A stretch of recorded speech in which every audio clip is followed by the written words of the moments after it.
पंतप्रधान नरेंद्र मोदी यांच्या हस्ते उद्घाटन झालेल्या मालवण तालुक्यातील राजकोट किल्ला येथील शिवपुतळा आज सोसाट्याच्या वाऱ्यामुळे कोसळून जमीनदोस्त झाला। 8 महिन्यातच पुतळा कोसळल्यानं शिवप्रेमीतून तीव्र संताप व्यक्त करण्यात येतोय।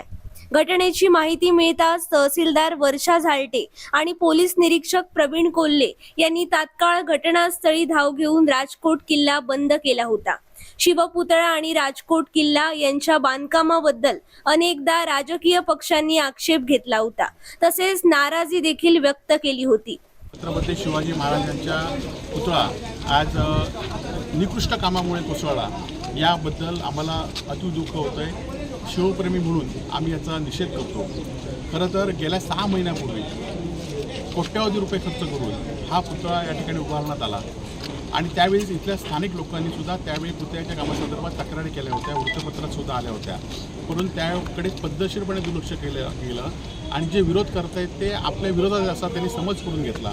परंतु आपण म्हटलं की पाठीमागे 400 वर्षापूर्वी छत्रपती शिवाजी महाराजांचा किल्ल्याचा एकही चिरा ढासळला नाही, परंतु 6 महिन्यापूर्वीच इथले जे काम होतं ते ढासळलं होतं। स्थानिक नागरिकांनी त्या संदर्भात वारंवार तक्रार केल्या होत्या आणि सगळेच पंतप्रधान मोदींच्या दौऱ्याच्या पार्श्वभूमीवर काहीतरी वेगळं केलं पाहिजे म्हणून हा पुतळा या ठिकाणी करण्यात आला। परंतु त्यावेळीच्या निकृष्ट बांधकामामुळे आता खरं तर सरकार आपली भूमिका आपले हे दुसऱ्यावर ढकलतील, वायुसेनेकडे पुतळा आहे म्हणून सांगतील किंवा या छत्रपती शिवाजी महाराजांचं महाराष्ट्र सरकारने ह्याच्यासाठी खर्च केलेला आहे आणि त्यामुळे दोषींवर गुन्हे दोन झाले पाहिजेत। नाहीतर शिवप्रेमी म्हणून आम्ही तीव्र असं आंदोलन संपूर्ण जिल्ह्यातच नव्हे तर महाराष्ट्रभर आम्ही करणार आहोत आणि या घटनेच्या पार्श्वभूमीवर जे काही बेकायदेशीर कामकाज झालं त्याचा आम्ही निषेध करतो आणि त्याचबरोबर मालवण तालुक्यातील शिवप्रेमींना मी विनंती करतो की आपण शांततेत हा निषेध व्यक्त करायचा आहे। शिवप्रेमींनी कुठलाही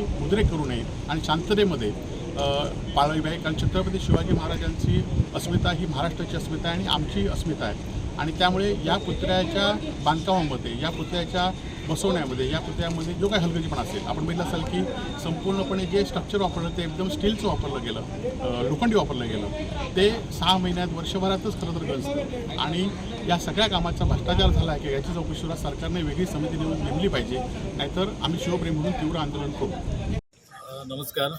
आज मालवण राजकोट येथे घडलेली घटना अत्यंत दुर्दैवी आहे आणि याबाबतच्या सगळ्या शिवप्रेमीच्या किंवा जिल्ह्यातील महाराष्ट्रातील सगळ्याच नागरिकांच्या भावना थोड्याशा या विषयामध्ये वेगळ्या पद्धतीच्या आहेत आणि त्या सगळ्या भावनांचा आम्ही आदर करतो। खरं तर या सगळा पुतळा हे मालवणचं वैभव होतं आणि या सगळ्या परिस्थितीमध्ये काही तांत्रिक याच्यामुळे खरं तर नेव्हीच्या अखत्यारीतील या पुतळ्याचं बांधकाम झालं आणि त्याचं अनावरणसुद्धा झालं होतं। परंतु मला असं वाटतं की आता जी काही नैसर्गिक परिस्थिती आहे या सगळ्या नैसर्गिक परिस्थितीमध्ये अनेक आपत्तीला आपल्याला सामोरं जावं लागलं। त्यातलीच एक आपत्तीवजा ही घटना आहे की ज्यामुळे कदाचित प्रचंड वाऱ्याचा वेग असू शकतो आणि काही कारण असू शकतं। थोडक्यात तांत्रिक काहीतरी बाबींमुळे हे सगळी दुर्दैवी घटना घडलेली आहे।